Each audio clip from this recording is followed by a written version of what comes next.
बिस्मिल्लाहिर्रहमानिर्रहीम। रब्बि ज़िदनी इल्मा। हम इस मुक़द्दस दुआ के साथ अपने लेक्चर का आगाज़ करते हैं। कुछ बातें आप लोगों से हम डिस्कस करेंगे रिगार्डिंग द प्रीवियस लेक्चर, और उस प्रीवियस लेक्चर में हमने बात को जिस पॉइंट पे छोड़ा था वो ये थी स्टूडेंट्स कि डीएनए का जो यूनिट है that is called as what, nucleotide. और हमने डिस्कस ये किया था कि न्यूक्लियोटाइड के हमारे पास कम से कम 3 कंपोनेंट्स होते हैं। उनमें से एक पेंटोज शुगर था, राइट, और एक थी हमारे पास नाइट्रोजनस बेस, और इन दोनों के मिलने से बना था न्यूक्लियोसाइड। और जब हम इन न्यूक्लियोसाइड्स के साथ एक फॉस्फेट अटैच कर देते हैं तो ये कंप्लीट चीज़ क्या बन जाती है, न्यूक्लियोटाइड। और लास्ट पॉइंट जिस पे हमने बात को छोड़ा था वो ये कि ये जो न्यूक्लियोटाइड्स हैं ये हमारे लिए 2 बड़े वाइटल काम कर रहे हैं। उनमें से पहला है ग्रेट, वेरी जनरस, बहुत ही ज़्यादा सखी मॉलिक्यूल जिसे हम बोलते थे what, adenosine triphosphate means ATP.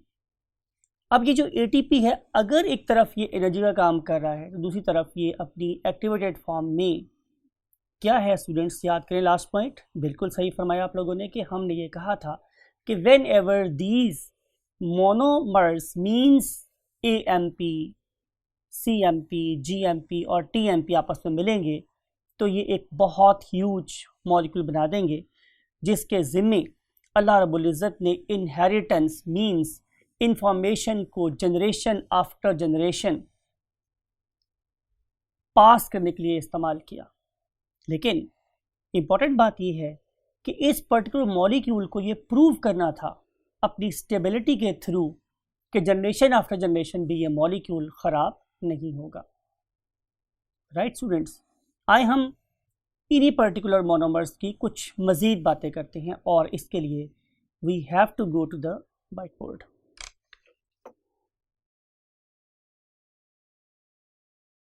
Yes my dear students, हम आपके साथ शेयर करेंगे कुछ मज़ीद बातें एटीपी के बारे में, और इसके लिए हम ये छोटी सी स्पेस को यूज़ करेंगे बिकॉज कि ये कल का थोड़ा सा लेफ़्ट ओवर है। और आपको याद है हमने सबसे पहले चीज़ बनाई थी उसका नाम था एक पेंटोज शुगर। और स्टूडेंट्स, ये जो पेंटोज शुगर है आपको पता है कि इन केस ऑफ डीएनए यहाँ पर एज प्रेजेंट था, ओ एज प्रेजेंट नहीं था, इसीलिए इसका नाम था डीऑक्सीराइबोज शुगर। फिर इसकी कार्बन नंबर 1 के ऊपर हम लोगों ने जो चीज़ अटैच की थी that was basically a nitrogenous base. Right my dear students, it was a nitrogenous base, और इसका नाम था व्हाट, एडिनिन। Adenine, right.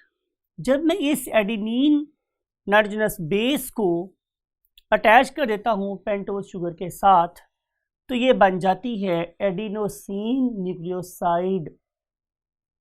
फिर इस पर्टिकुलर कार्बन नंबर 5 के ऊपर, ये इसकी कार्बन नंबर 5 है, दिस इज कार्बन 1, 2, 3, 4 एंड 5।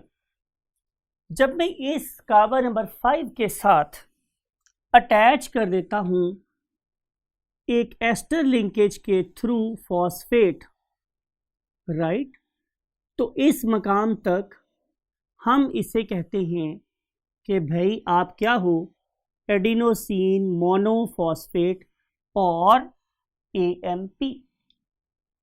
और अगर मैं इस पर्टिकुलर फॉस्फेट के साथ एक और फॉस्फेट जोड़ दूं, समथिंग लाइक इट, जैसे कि मैंने अब ड्रॉ कर रहा हूं,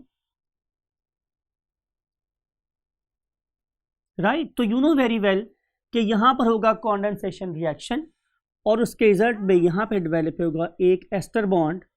तो अब यहाँ से लेके यहाँ तक जो मॉलिक्यूल मेरे पास बना है it is called as ADP, adenosine diphosphate.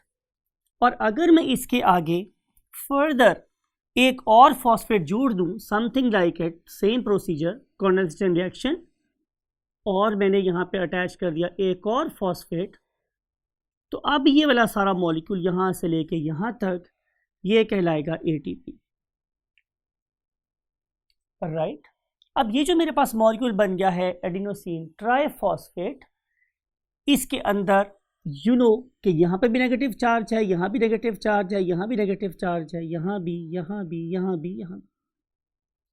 तो इतना ज़्यादा नेगेटिव चार्ज जब एक ही जगह पर एक्यूमुलेट हो जाता है तो इस पर्टिकुलर मॉलिक्यूल के अपने अंदर मींस इंट्रामोलेक्युलर फोर्सेस ऑफ रिपल्शंस बहुत बढ़ जाती, और ये इतनी ज़्यादा फोर्सेस ऑफ रिपल्शन इसे बना देती हैं अनस्टेबल, और ये अनस्टेबल मॉलिक्यूल ही बेसिकली रीज़न है इसकी एनर्जी डोनेटिंग एबिलिटी। तो जितना कोई मॉलिक्यूल अनस्टेबल होगा उतना ही उसमें ये एबिलिटी होगी कि वो एनर्जी डोनेट कर सकता है। सो दैट्स वाई कि ये हमारा ATP एक एनर्जी डोनर मॉलिक्यूल है। तो जहाँ भी आप लोगों के सेल को एनर्जी की ज़रूरत होगी, ये वाला सखी मॉलिक्यूल, ये जेनरस मॉलिक्यूल वहाँ पे जाएगा, अपना ये वाला बॉन्ड क्लीव करेगा, तोड़ेगा, ब्रेक करेगा और एनर्जी उस पर्टिकुलर रिएक्टेंट को प्रोवाइड कर देगा। तो ये था स्टूडेंट्स हमारे पास कुछ बातें रिगार्डिंग स्ट्रक्चर ऑफ ATP। अब हम बात करेंगे स्टूडेंट्स स्ट्रक्चर ऑफ DNA की, जो हमारा आज का नया टॉपिक है। आपने ये देखना है स्टूडेंट्स कि हमारे स्ट्रक्चर ऑफ DNA में किस किस किस्म के न्यूक्लियोटाइड्स इस्तेमाल हो सकते हैं। इंट्रो में आपसे डिस्कशन हो चुकी है कि हमारे न्यूक्लियोटाइड्स क्या हैं, मोनोमर ऑफ DNA और RNA। अब हम यहाँ से मूव करें अपने इस टेबल के ऊपर, राइट। तो हम यहाँ पर पहले लिख रहे हैं, मैंने डेलिबरेटली दो डिफरेंट कलर्स से इसको यूज़ किया है, RNA और DNA को। RNA के लिए मैंने ब्लैक कलर और DNA के लिए रेड यूज़ किया हुआ है, यू नो वेरी वेल। तो जो नाइट्रोजनस बेसेस यहाँ पे इस्तेमाल हो रही हैं वो कौन सी है students, adenine, guanine, cytosine and uracil, right. On the other hand DNA में जो बेसिस इस्तेमाल हो रही हैं उसका नाम मेरे पास क्या है, adenine, guanine, cytosine, but instead of uracil we have got what, thymine over here, thymine। इसका मतलब ये हुआ हमारा डियर स्टूडेंट्स कि AGC ये DNA और RNA में कॉमन है, लेकिन जो नाइट्रोजनस बेस इन दोनों को एक दूसरे से मुमताज कर रही है वो है स्टूडेंट्स क्या, यूरासिल और थाइमीन। तो पहले आप लोगों के माइंड में ये बात रहनी चाहिए हमेशा कि RNA में यूरासिल इस्तेमाल होता है इंस्टेड ऑफ थाइमीन। फिर अगर हम देखें कि यहाँ पे कौन कौन से न्यूक्लियोसाइड इस्तेमाल होंगे, तो कॉमन सेंस स्टूडेंट्स मेरे पास के यही 4 किस्म के न्यूक्लियोसाइड इस्तेमाल होंगे। मीन एडिनोसिन न्यूक्लियोसाइड, एडिनोसिन इस्तेमाल होगा स्टूडेंट्स, गुआनिडीन इस्तेमाल होगा, देन साइटिडीन इस्तेमाल होगा एंड देन यूरिडीन इस्तेमाल होगा। So uridine, cytidine, guanidine and adenosine, these are basically nucleosides। और अगर हम DNA के न्यूक्लियोसाइड्स को देखें तो यहाँ पे वही इस्तेमाल होगा, adenosine, adenosine, guanidine, cytosine, cytidine, and finally the distinct one is thymidine। Distinct one is thymidine। अगर ये थाइमीन हो खाली तो ये नाइट्रोजनस बेस है, लेकिन अगर ये थाइमिडीन है तो ये न्यूक्लियोसाइड है।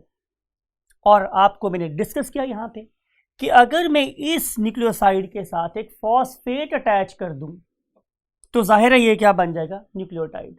फॉर एग्जाम्पल कि अगर मैं एक एडिनोसिन के साथ एक फॉस्फेट अटैच कर दूं तो ये बन जाएगा मेरे पास आरएनए का पहला न्यूक्लियोटाइड जिसका नाम है adenosine monophosphate, right.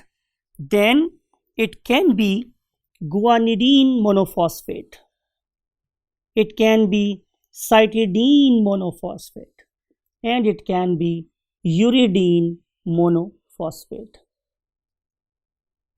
On the other hand, अगर हम इसको डीएनए की सेंस में लिखेंगे तो जाहिर है यहाँ पे बनेगा AMP, बाबर रिपीट की जरूरत नहीं है, then GMP, then CMP and then TMP.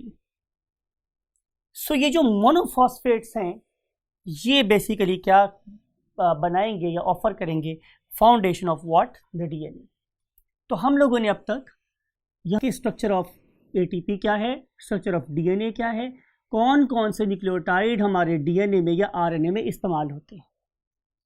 अब हमने ये देखना है स्टूडेंट्स कि जो डिफरेंट किस्म की न्यूक्लियोटाइड्स हैं वो आपस में कैसे जुड़ती हैं. मींस कि हमारा जो फॉस्फोडाइएस्टर बॉन्ड है वो कैसे बनता है. इसको अंडरस्टैंड करने के लिए let's move to the next column of the board. जगह को हम यूज कर रहे हैं, you can look at this कि ये मैं यहाँ पे यूज कर रहा हूँ स्टूडेंट्स व्हाट, एक पेंटोज शुगर, राइट. और जैसे मैंने आपको पहले बोला चूंकि ये डीएनए की पेंटोज शुगर है तो यहाँ पर H प्रेजेंट होगा, OH प्रेजेंट नहीं होगा. अब इसके कार्बन नंबर 1 के ऊपर मैंने अटैच कर दिया है से एडिनिन. तो अब तक ये क्या बन गया है, ये बन गया है एडिनोसिन न्यूक्लियोसाइड, राइट. और अगर मैं इसकी कार्बन नंबर 5 के साथ अटैच करना चाहूँ, जी स्टूडेंट्स मुझे आप लोगों की तवज्जो चाहिए, तो 100%, सिर्फ 100% नहीं 200% चाहिए. तो आपने ये अंडरस्टैंड करना है कि हम इस कार्बन नंबर 5 पे फॉस्फेट कैसे अटैच करेंगे.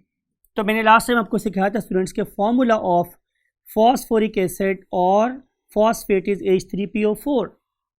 और आपको ये भी याद है कि मैंने आपको ड्रॉ करना सिखाया था कि इसमें एक सेंटर में फॉस्फेट होती है और इसके तीनों तरफ OH अटैच होता है, राइट.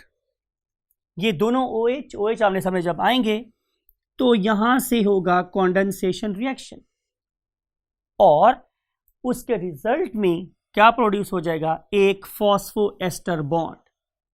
तो जो बॉन्ड यहां पे एग्जिस्ट कर रहा है उसका नाम क्या है, phosphoester linkage, phosphoester linkage, right. हम इसको अब यूं भी लिख सकते हैं, यहां से मैं वाटर को एलिमिनेट कर दूं और अब इस ऑक्सीजन का लिंक डायरेक्ट इस फॉस्फेट के साथ कर दूं, समथिंग लाइक इट, और यहां पे लिख दूं -H2O. तो तब भी ये जो कॉन्सेप्ट है वो क्लियर हो जाएगा. So this very bond is called as phosphoester linkage. अब तक मैंने आप लोगों के साथ एक एडिनिन न्यूक्लियोटाइड बना लिया है.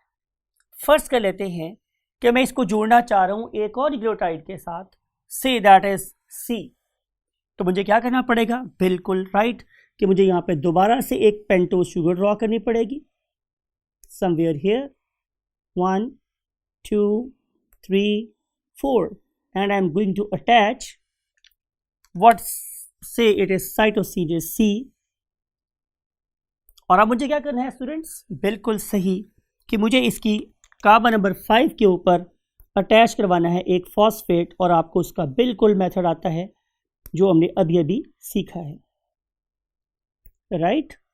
अब जरा अपनी बात को अगेन वही बात है गौर से देखना है. मैंने आपसे बोला था कि अगर ये डीएनए के न्यूक्लियोटाइड्स हैं तो इसकी कार्बन नंबर 2 पे तो OH होता ही नहीं, लेकिन मैंने ये भी बात आपको बताई थी कल कि इस पर्टिकुलर कार्बन नंबर 3 पे अगर OH ना हो तो तबाही हो जाएगी, हमारी चेन इलांगेशन यानी कि न्यूक्लियोटाइड्स के आपस में जुड़ने का प्रोसेस रुक जाएगा. तो वो चीज़ जो बेसिकली एक न्यूक्लियोटाइड को दूसरे न्यूक्लियोटाइड से जोड़ने में इस्तेमाल होती है स्टूडेंट्स, वो है मेरे पास ये वाली कार्बन, जिसे हम लोग नाम देते हैं C3। It is important, it is very very important कि ये कार्बन नंबर 3, जैसे मैं आप लोगों के लिए अब बोल्ड करके लिख रहा हूँ C और 3, ये वाली C3, इसके वो प्रेजेंट है व्हाट, OH। इसकी कार्बन नंबर 5 पे प्रेजेंट है OH। तो पहले वाले न्यूक्लियोटाइड का, फॉर्मर न्यूक्लियोटाइड का कार्बन नंबर 3 नेक्स्ट न्यूक्लियोटाइड के कार्बन नंबर 5 पे अटैच फॉस्फेट के साथ कॉन्डेंसेशन रिएक्शन शो करेगा। और as a result you can see कि जब यहाँ से वाटर एलिमिनेट होगा तो अब इस फॉस्फेट का लिंक बिल्कुल डेवलप हो जाएगा, किसके साथ, बिल्कुल ठीक, C3 के साथ। अब आप जरा गौर से देखें कि ये जो मेरे पास फॉस्फेट है, ये एक POC बॉन्ड यहाँ बना रही है, यानी कि एक एस्टर बॉन्ड यहाँ बना रही है ये वाली फॉस्फेट। सिमिलरली एक एस्टर बॉन्ड ये भी तो डेवलप हो रहा है, POC एक बॉन्ड ऊपर है और एक POC बॉन्ड नीचे है। चूंकि दोनों के दोनों बॉन्ड एस्टर हैं और इसमें जो सेंट्रल एटम है वो फॉस्फेट है, तो इस पूरे के पूरे बॉन्ड को जो यहाँ से लेके यहाँ तक बना है, यहाँ से लेके यहाँ तक, इसे हम बोलते हैं फॉस्फो डाई एस्टर बॉन्ड और फॉस्फो डाई एस्टर लिंकेज। आप इसे लिंकेज भी कह सकते हो और या फिर आप लोग इसे बॉन्ड भी कह सकते हो, राइट। तो जब भी मैं दो न्यूक्लियोटाइड्स को आपस में जोड़ना चाहता हूं तो मुझे क्या करना पड़ेगा, पहले वाले न्यूक्लियोटाइड के कार्बन नंबर 3 को एक फॉस्फोडाइएस्टर बॉन्ड के प्रोसेस से गुजारना पड़ेगा with the phosphate that is attached with the carbon number 5 of the next nucleotide. फिर इसका कार्बन नंबर 3 अगले के कार्बन नंबर 5 से जुड़ेगा, उसका कार्बन नंबर 3 उससे कार्बन नंबर 5 से जुड़ रहा होगा।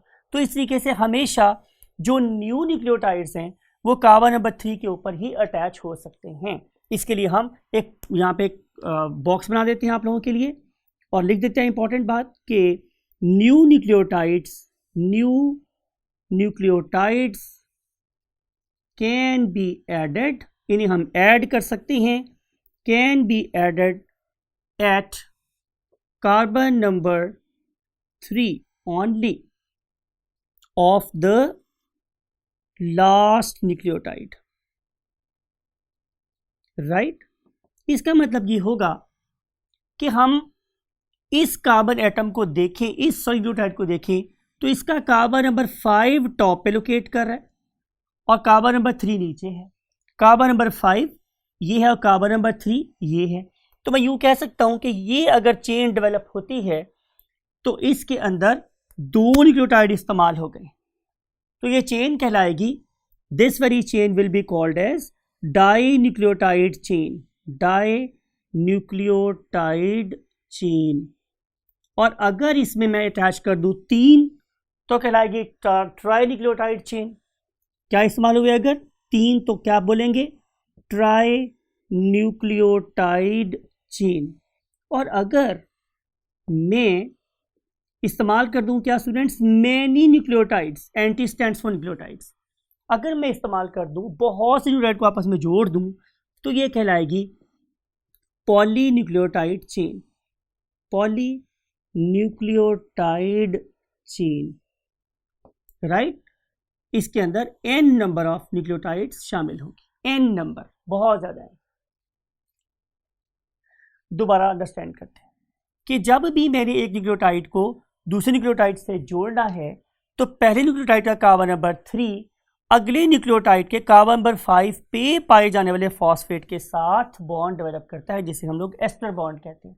चूंकि ऐसा ही एक बॉन्ड नीचे भी प्रेजेंट होता है ऑलरेडी इन द न्यूक्लियोटाइड, तो हम इसे बोलते हैं कि ये पूरा बॉन्ड ओवरऑल क्या कहलाता है, फॉस्फोडाइएस्टर बॉन्ड कहलाता है, right.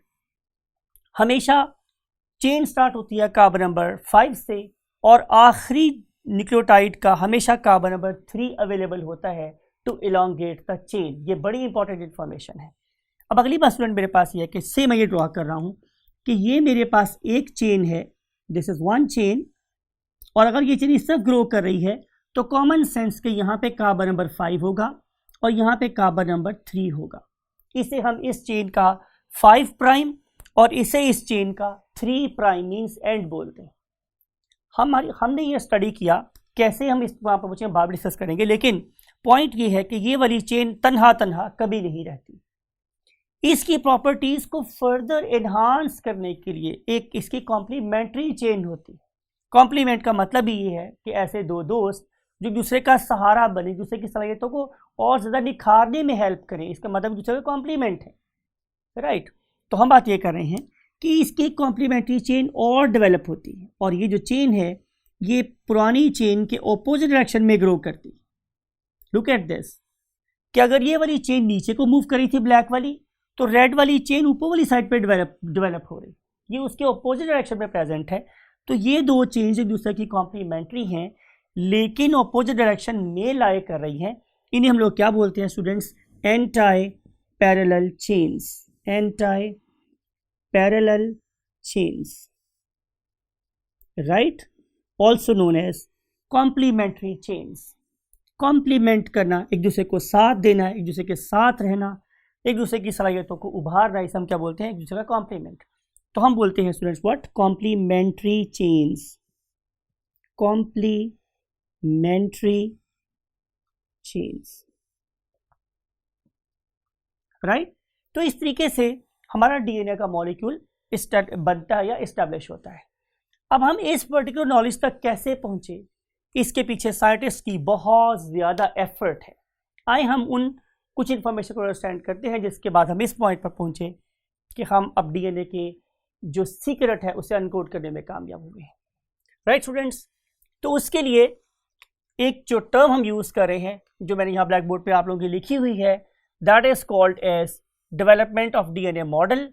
And for this purpose we have to have prior knowledge कि वो कौन कौन सी बातें थीं जिनका हमें पहले से पता था, और इन बातों को बाद में इस्तेमाल किया दो साइंटिस्ट ने, जिनमें से एक का नाम था जेम्स डी वॉटसन और दूसरे का नाम था क्रिक। इन दो साइंटिस्ट ने अल्टीमेटली हमें उस पर्टिकुलर असेंबली के बारे में बताया जिसे आज हम डीएनए का मॉडल बोलते हैं। पहला स्टूडेंट हमारे पास ये था कि हमारे पास नाइट्रोजनस बेसिस दो टाइप्स की हैं। There are two types of nitrogenous bases. ये हमारे पास पहले से प्रेजेंट था, ये नॉलेज था हमारे पास। फिर हमारे पास ये वह नॉलेज भी था स्टूडेंट्स कि हमारे पास नाइट्रोजन, कार्बन, हाइड्रोजन, ऑक्सीजन के अलावा एक और एलिमेंट भी काफ़ी ज़्यादा क्वांटिटी में, काफ़ी ज़्यादा मिकदार में प्रेजेंट है किसके अंदर? डीएनए के अंदर, और उसका नाम था स्टूडेंट्स क्या? Phosphate, right. और ये जो रेशो है ये ना तो हमें प्रोटीन में मिलती थी, ना कार्बोहाइड्रेट्स में, ना हमारे लिपिड्स में, तो इसलिए एक यूनिक किस्म का मॉलिक्यूल था। अगली बात हमारे पास ये थी स्टूडेंट्स कि हमें ये पता चल चुका था कि नाइट्रोजनस बेसिस दो किस्म की होती है और इसमें फॉस्फेट भी प्रेजेंट होता है, लेकिन ये चीज़ें कैसे अरेंज होती हैं, इनके स्ट्रक्चर, इनके अंदर स्ट्रक्चर में क्या क्या चीज़ें किस किस तरतीब से अरेंज है, ये हमें पता नहीं था। तो इस पर्पज़ के लिए हम याद करें एक फीमेल साइंटिस्ट को जिसका नाम था स्टूडेंट्स रोजालिंड फ्रैंकलिन।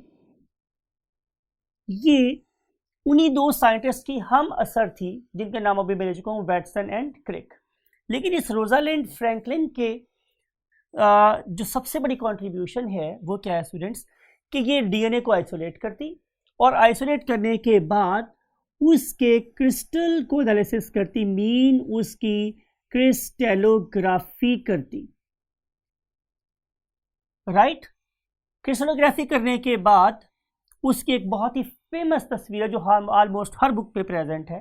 कहते हैं कि उसको इस पर्टिकुलर तस्वीर को हासिल करने के लिए 100 दिन लग गए, जो उसके पास क्रिस्टलोग्राफिक इमेज आया, दैट इज हियर, राइट।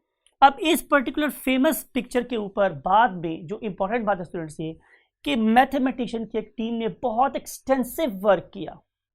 बहुत एक्सटेंसिव वर्क करने के बाद मैथमेटिशियन की उस टीम ने हमें ये वाली बात बताई कि अगर ये स्ट्रक्चर क्रिस्टलोग्राफी की फॉर्म में अपीयर हो रहा है तो फिर इस पर्टिकुलर मॉलिक्यूल को डबल हेलिकल स्ट्रक्चर होना चाहिए।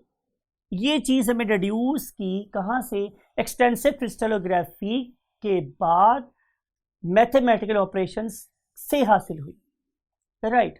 सो उस मैथमेटिकल ऑपरेशन के बाद डबल हेलिकल स्ट्रक्चर का कॉन्सेप्ट हमारे माइंड में आ गया। इसके बाद हमारे पास एक और साइंटिस्ट स्टूडेंट्स, उसका नाम था Erwin Chargaff. Erwin Chargaff, right. इस पर्टिकुलर साइंटिस्ट ने हमें ये बात अंडरस्टैंड करने में हेल्प की थ्रू इट्स बायोकेमिकल एनालिसिस कि जो अमाउंट ऑफ एडेनिन है वो थाइमीन के बराबर होती है और अमाउंट ऑफ गुआनिन साइटोसिन के बराबर होती है। Means he was of the view amount of purine is equal to amount of pyrimidine. उसके बाद हम देखते हैं कि ये हमसे क्वेश्चन भी आ सकता है, इसीलिए मैंने डेलिबरेटली इसमें से कुछ वैल्यूज इस पर्टिकुलर टेबल में से मिस की हुई है। देखिए मिसाल के तौर पे मैन में, इस वाले कॉलम में मैन को आप स्टडी कर रहे हैं, तो मैन में जो कॉन्सेंट्रेशन ऑफ थाइमीन जहां लिखी हुई है वो क्या है, 29.4। तो using the Chargaff principle we can predict, हम जान सकते हैं amount of adenine in this column, it may be about 29 or 30, say we can say it is 30, right? So these two values are lying very close to one another, दूसरे के बहुत पास है। ये बता रही है, ये डिपिक्ट कर रही है कि amount of adenine is equal to amount of thymine.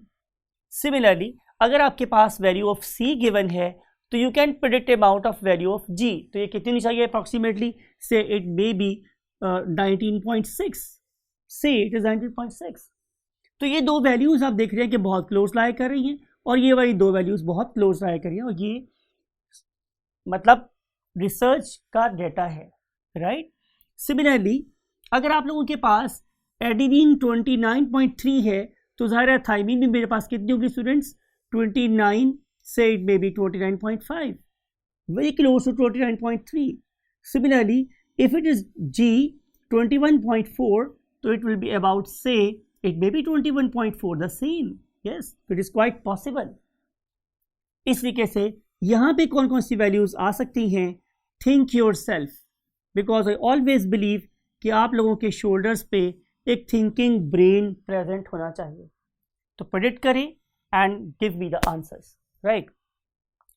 तो ये जो प्रिंसिपल था इसे हम बोलते हैं शेरगफ प्रिंसिपल के amount of purine is always equal to amount of pyrimidine. अब ये सारी इंफॉर्मेशन हासिल करने के बाद क्या हुआ, इसके लिए हम next part of the white board में मूव करें। इसके बाद स्टूडेंट्स हमारे पास दो साइंटिस्ट, मेरा नाम था वॉटसन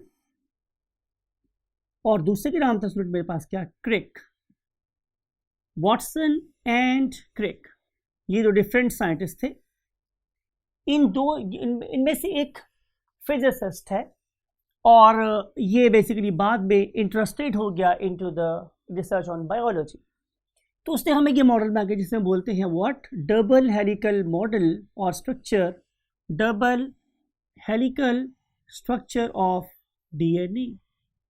वो हमें क्या बता रहा है स्टूडेंट्स कि जो डीएनए के मॉलिक्यूल की बैकबोन है, बैकबोन, राइट, वो किसकी बनी हुई है स्टूडेंट्स, वो बनी है दो चीज़ों की, जिसमें से एक को हम बोलते हैं पेंटोज शुगर।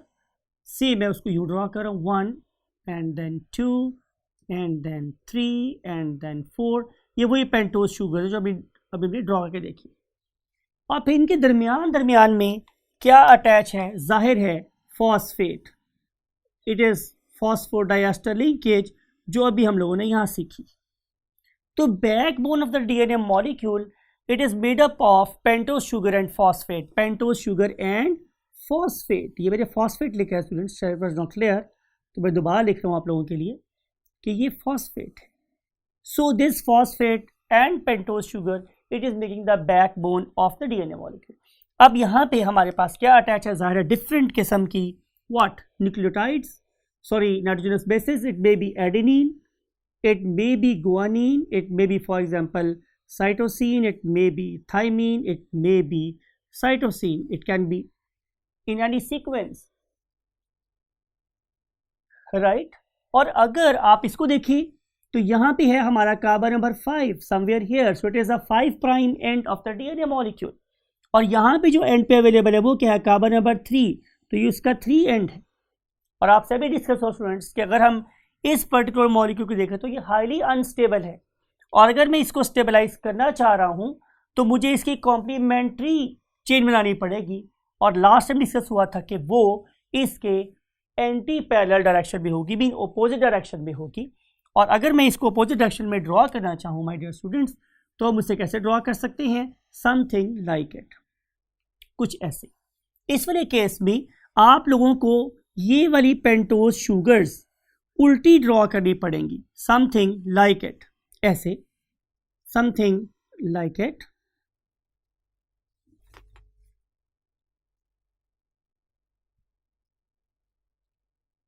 यहां पे oxygen oxygen oxygen oxygen means आप इनकी ऑक्सीजन देखें तो ये ऊपर की तरफ है, और जो ये वाले मॉलिक्यूल्स हैं इनकी ऑक्सीजन नीचे की तरफ है। यू कैन सी कि इन्वर्टेड है।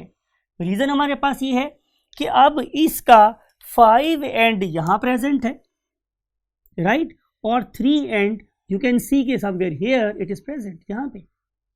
और इसको हमने कैसे लिंक किया हुआ है, बाय मीन्स ऑफ फॉस्फेट। हमने इसको फॉस्फेट से लिंक किया हुआ है। You can see carbon number 3 is linking with carbon number 5 through phosphate. Carbon number 3 is linking with the carbon number 5 through phosphate, right? तो देखेंगे दोनों चेन्स आपस में कैसी हैं, ऑपोजिट डायरेक्शन में है। और फिर इसके यहाँ पे मीन्स कार्बन नंबर 1 पे अटैच है इसकी कॉम्प्लीमेंट्री बेस। तो जाहिर है जी की कॉम्प्लीमेंट्री बेस क्या है मेरे पास, जी, और टी की कॉम्प्लीमेंट्री बेस क्या है मेरे पास स्टूडेंट्स, ए, और सी की कॉम्प्लीमेंट्री बेस क्या है, जी, और जी की कॉम्प्लीमेंट्री बेस क्या है, सी, और ए की कॉम्प्लीमेंट्री बेस क्या है, टी। जब ये दोनों दूसरे के आमने सामने आ जाएंगे स्टूडेंट्स, तो फिर इसके दरमियान में हाइड्रोजन बॉन्ड्स डेवलप हो जाते हैं। अगली बात ये है कि आपने ये टर्म या टिप हमेशा याद रखनी है कि if you want to see me come at GC, you have to come at GC if you want to see me. तो एट का मतलब होता है पर, और GC means government college Lahore. तो आप गवर्नमेंट कॉलेज लाहौर में आके मेरे से मुलाकात कर सकते हैं। So the term is at GC. G always make a triple hydrogen bond with the C, and A always make a double hydrogen bond with the T, right. अगली बात यह स्टूडेंट्स कि जब ये स्ट्रक्चर बन जाता है जिसमें डबल बॉन्ड और ट्रिपल बॉन्ड्स वाली सिचुएशन है, तो इसे हम बोलते हैं कि ये डीएनए का क्या है, सेकेंडरी स्ट्रक्चर है। और इस सेकेंडरी स्ट्रक्चर को हम एक और नाम और देते हैं, वो क्या है students, ladder model of DNA, ladder model of DNA, right.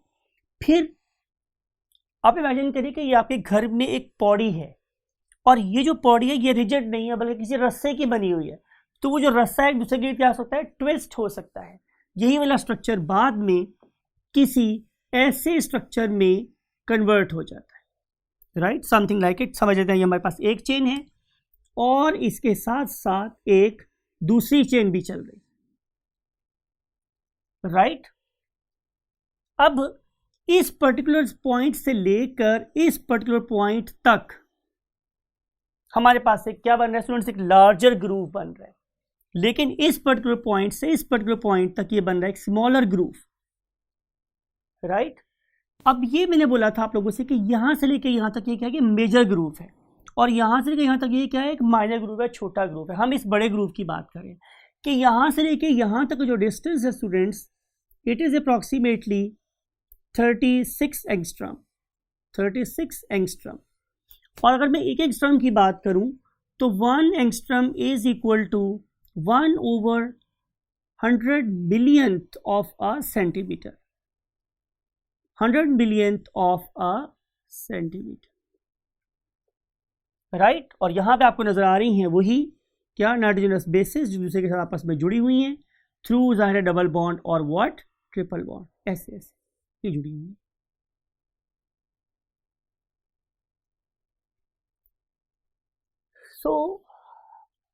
आखिरी बात आपने याद रखनी है स्टूडेंट्स कि आप लोगों की बुक में एक टेबल है, उसका नाम है टेबल 2.3, और उस टेबल 2.3 में दो बातें बड़ी इंपॉर्टेंट आप लोगों के पास गिवन है। वो ये कि अमाउंट ऑफ डीएनए किसी ऑर्गेनिज्म के ऑलमोस्ट तमाम बॉडी सेल्स में कैसी रहती है, फिक्स रहती है, कांस्टेंट रहती है।